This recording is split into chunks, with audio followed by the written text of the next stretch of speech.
Okay. Okay, so we're recording. We're in the thing. Sing your and then we'll get going. Well, I mean, it's not. It's Lincoln Park. It's like great, you know. All right. I remember black skies, the lightning all around me. I remembered each flash as time began to blur, like a startling sign that fate had finally found me. And Sam's voice was all I heard, and I get what I deserve. So give me reason to prove me wrong, to wash this memory clean. Let the floods cross the distance in your eyes. We good? We're good. Okay, cool. Did you get that? I got it. Perfect. Okay. All right. So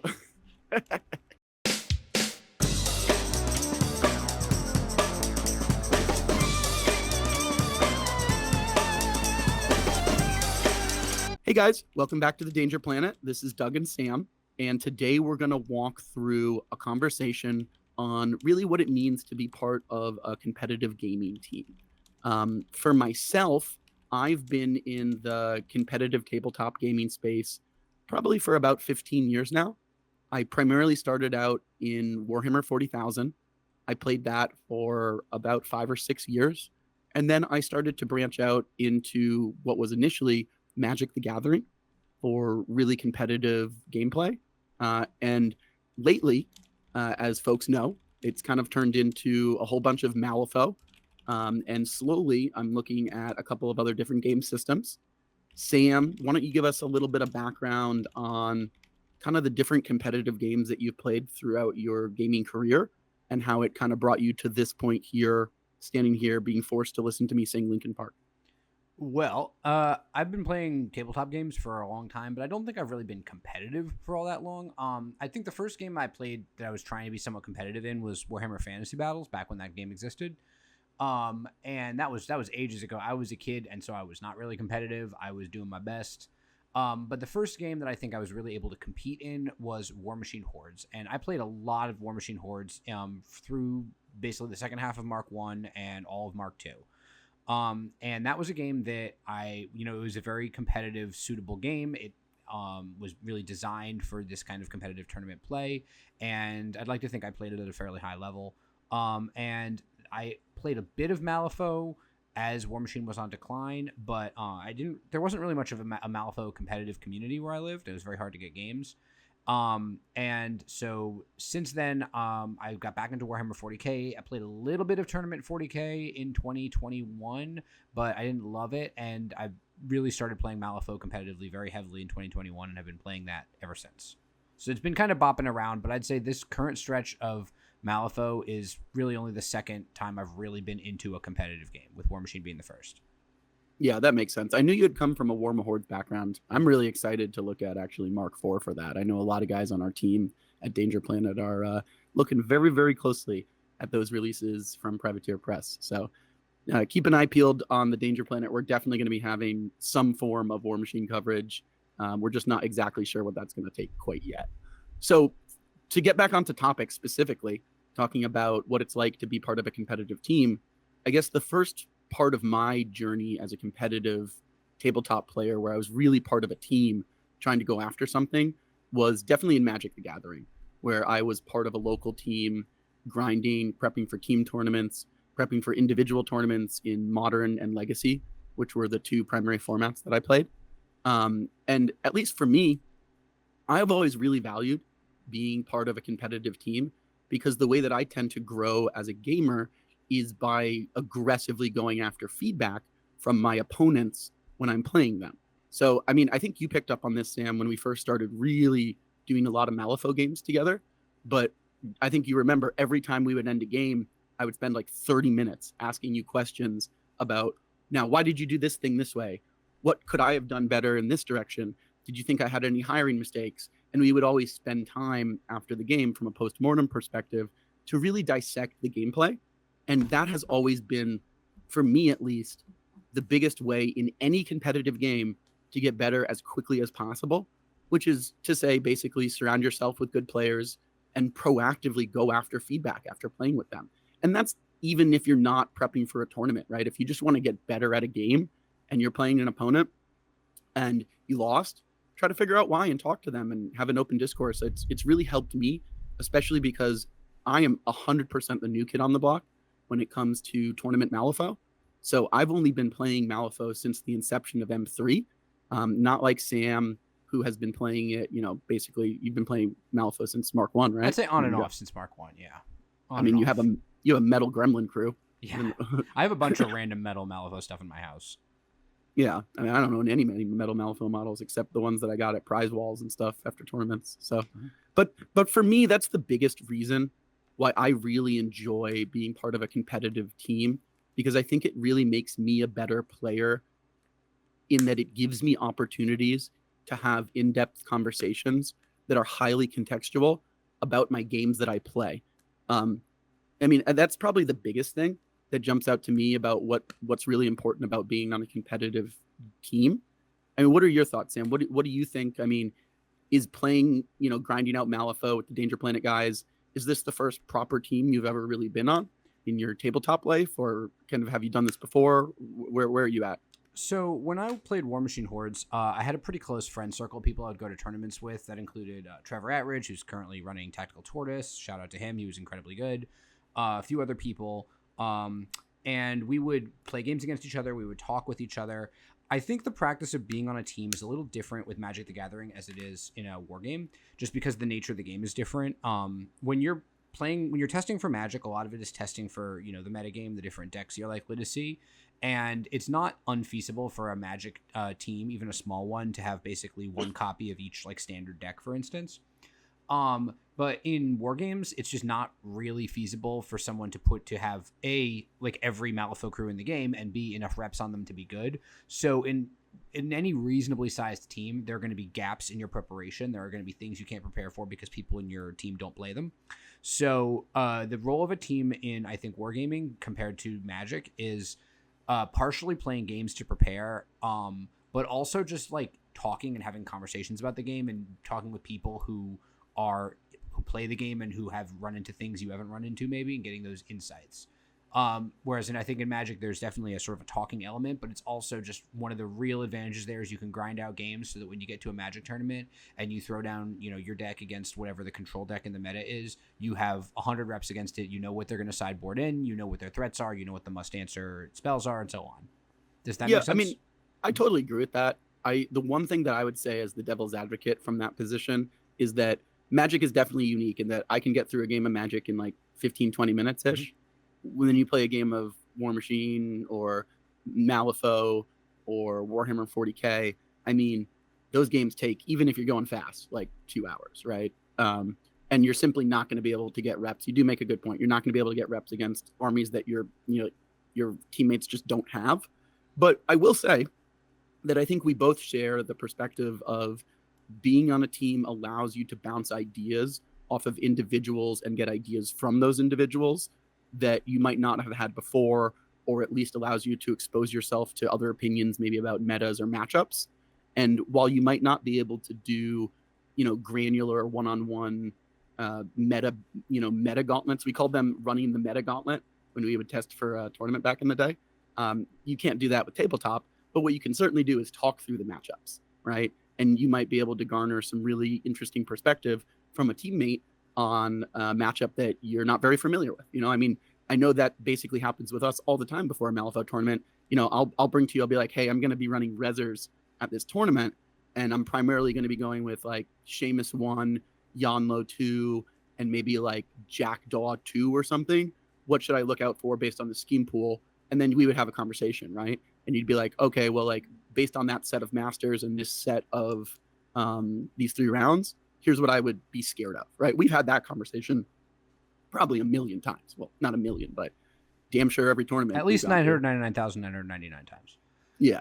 So I agree with what your perspective is. I do think that we're both saying very similar things in that surrounding yourself with like-minded individuals that can give you really informed feedback can help shape you into being better at whatever you're doing. I think that's the shared point that we're making. I also Is that think fair? yes, and I think Malifaux does have one thing specifically that makes having a team really, really important, which is that a lot of Malifaux crews really require you to be on your game during what we call the unpack. You know, your top of turn one, basically your first two activations and how you make those go off. Just as an example, is you got Yanlo 2, who needs to be able to get his crew in position, but also needs to be able to hand out reliquaries, and you need to figure out where you're going to put him. You got Brewmaster 2, who has, you know, the first turn you're putting out all this poison. You've got, you know, Nekima 2 is like setting up her grow engine. I mean, every faction's got these. He's got masters that their first turn is very much like setting up everything for like a very optimal turn 2, and making sure that you're hitting all your marks, you're hitting the necessary triggers, you're stacking buffs in the right places. That's something that you can practice many times quickly. We do this, you and me do this, where we will play the first two turns of a game and then kind of talk about it and re-rack. Sometimes even just the first turn. And that's something that really does improve you as a player. A lot of crews really reward you at just being rock solid on what your first like 5 or 6 activations look like. And a team, they can define the game, yeah. not even reward you. I mean, I think you're understating it, quite frankly. What I always think of, and again, I'm new to Malifaux, right? I'm not the old guard that you are, really. But I think of it as being akin to a chess unpack, where if you fuck up a chess unpack, you're gonna lose the game. And in Malifaux, if you fuck up a Malifaux unpack, unless you're just absurdly good or your opponent also messed up in some capacity, you're probably going to be playing from behind for most of that game. So I do agree with you. It's really, really critical to get that unpack down, understand it intuitively, and be able to not make mistakes in that first phase of the game. And I think that's a good point. Being on a team and getting feedback and getting fast, successive re-rack reps is an incredible way to get consistency and practice with that really defining part of the game. And then I also want to touch on something else when it comes to team play that we haven't really talked about. Like, there's a lot of different reasons people play war games, right? Like, but I think ultimately we're playing it because it's fun. We enjoy it. We have a good time doing it. Now people have fun in different ways. Like, I think a lot of people have, you know, in our sphere, people who are kind of tournament players have fun by like winning tournaments and doing well because it feels good to do well. But, you know, we're not like getting rich winning Malifaux tournaments. And, you know, what we're really doing for this ultimately is the sense of satisfaction. So where am I going with this? Well, when I go to a tournament, it's not just, I'm only playing 3 games of Malifaux at a tournament. I'm there all day. A tournament takes up my whole day. And I'm playing probably 6.5 hours of Malifaux maybe, which is like half the time I'm out.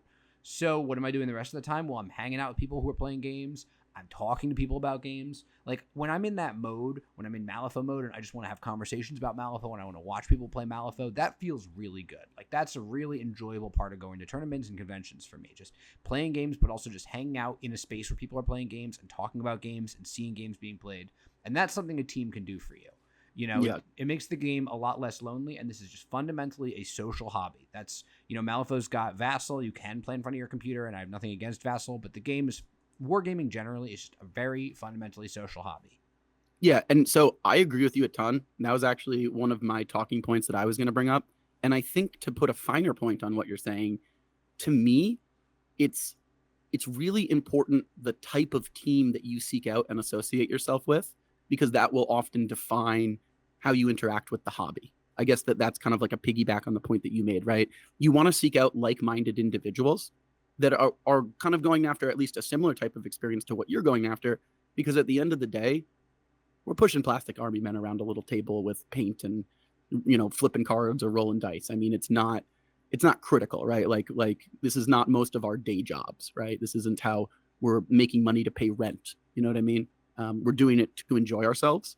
So while it is important to, in my mind, get better at the games that I play, because for me, that's an important part of tabletop gaming, I will concede that probably the most important part of tabletop gaming is that you enjoy it. You're surrounding yourself with friends. You're making new friends as you're doing it. And you're putting yourself in a position to really have a long form success. And for each person, that can be very individualistic. And I think that that's important to call out. It's not just, how do you get the best def all the time? That's the only reason I'm on a team. It's very much an experience, and a way to really enrich and enjoy the thing that you're already doing, which is building little plastic army men with very complicated rules. So if you go to a tournament and, even if you're not there to grind, I know a lot of my friends will just go to tournaments, not necessarily even play. They just enjoy the immersive experience of being really knee deep in a subject matter that they love and they care about, So I think that's a really good point, to be honest. And so I think we've been talking about teams for a bit now. Hopefully some of you who are listening are thinking like, oh man, this sounds great. I really want to be on a team. So Doug, why don't we talk a little bit about, if you're not on a team, how to maybe get one going, how to put a team together, how to talk to people about this, just so that you can maybe get your own team in your own like local area.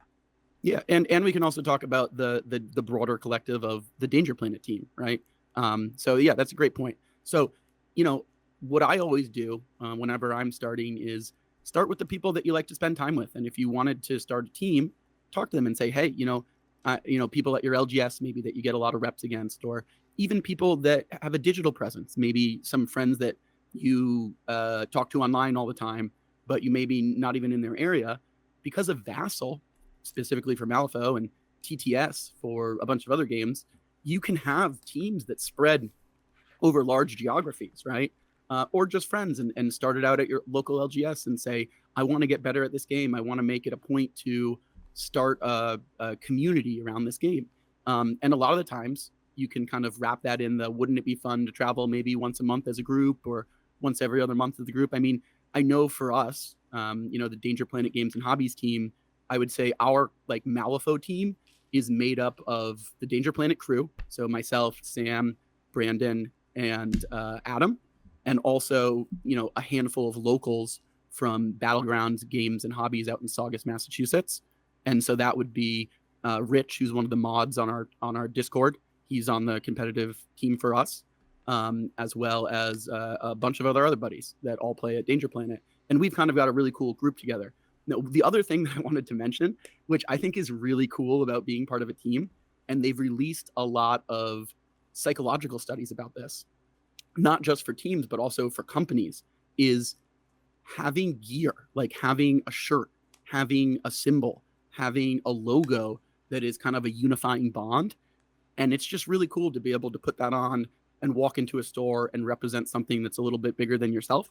Now, for us at Danger Planet, we have a very, very serious, very, very, very, very exclusive team jersey. And that is any Hawaiian shirt that you own or would like to own, you just wear it to the event. And if you're wearing a Hawaiian shirt, you show up, that's how you know you're on the Danger Planet I've got team. my gremlin pajamas. Well, yeah, Hawaiian shirt and over the gremlin pajamas, right? You're not an uncivilized swine. I've got a obviously. gremlin t-shirt too. You got me that. Yeah, It's a whole gremlin ensemble. The gremlin. I guess we need to get you a gremlin Hawaiian shirt. Yeah, I guess, that's what we really need. Yeah, to be consistent. It's all about consistency and confusing your opponent, basically. But that's an example of kind of how I think about it and how we've gone about building out the Danger Planet team in general for Malifaux. But I want to extend an open invitation to anybody that would like to be part of our crazy group of nonsense. We have on our Discord channel a uniforms channel where I often link Hawaiian shirts that I really enjoy. So if you need any extra context or you're figuring where to get some dope threads, you can always go to the uniform channel in our Discord and hunt down some good Hawaiian shirts. But, there's a lot of them out there that are great. So that's kind of my perspective on how to make a team, how to go after building one, how to start one, and how we did it locally here with the Danger Planet team. I mean, any closing thoughts on your end, Sam? What do you think? Yeah, I mean, I think just the big thing holding people back is thinking that this needs to be this like super formal thing where you all like sign a blood pact or whatever. And I mean, if you play war games, there's probably people who you play with pretty frequently at your store because most war game communities are, pretty like tight knit. And if there's somebody you play with a lot and you get good games with them, you could just say to them like after a game, like, "Hey, friend, like that was a really great game. I'd love to practice with you sometime. Would you ever want to? Do you want to set up a time to maybe practice what like this matchup or even just the first turns?" Another thing that I think really helps if you're trying to put a team together is if you have a place to play that's not your local game store. The local game stores are great, don't get me wrong, but they're not always open. Sometimes there's events. Sometimes they're difficult to get to. You can't drink at the local game store usually. So like I go to Doug's house a lot to play because I can drink at Doug's house and he's got terrain. And so It's pretty easy and if we wanted to bring, other people in, like Brandon's there sometimes, we can have these little meetups. So having a space to meet that's outside the LGS helps.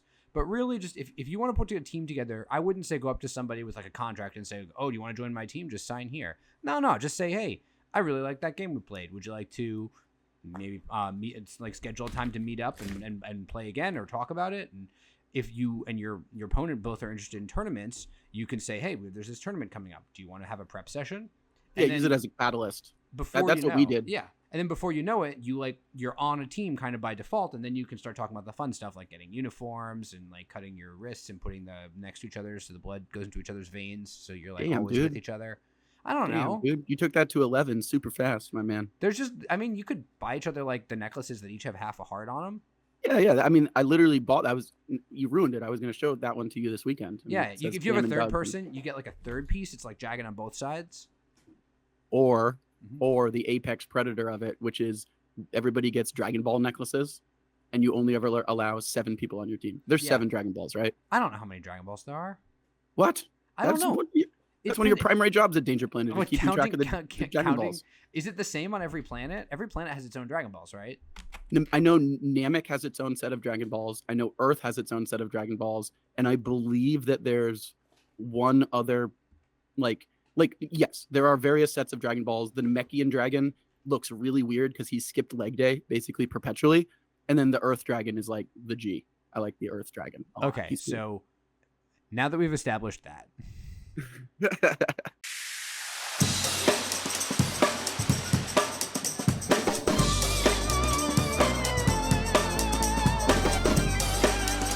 Yeah, that sounds great. So do you want to do an intro for us? I thought the intro was me singing Linkin Park New to Well, okay, but let's call that one Plan B. Oh, that's our backup intro. I mean, you know that just when I get a handle of this audio, I'm just gonna. That's fine. Put that. I can't stop you from doing that. Okay. Hey guys, welcome back to the Danger Planet. This is Doug. I'm here with Sam. And I'm. No, his name is Sam. You can't say that in the first 5 seconds of a video. Okay, fine. I'll say it later. Feel free to ask me, because Rich and I both collectively own enough to kill a small family. Yeah, with Hawaiian shirts, are you like strangling them with them? I don't know.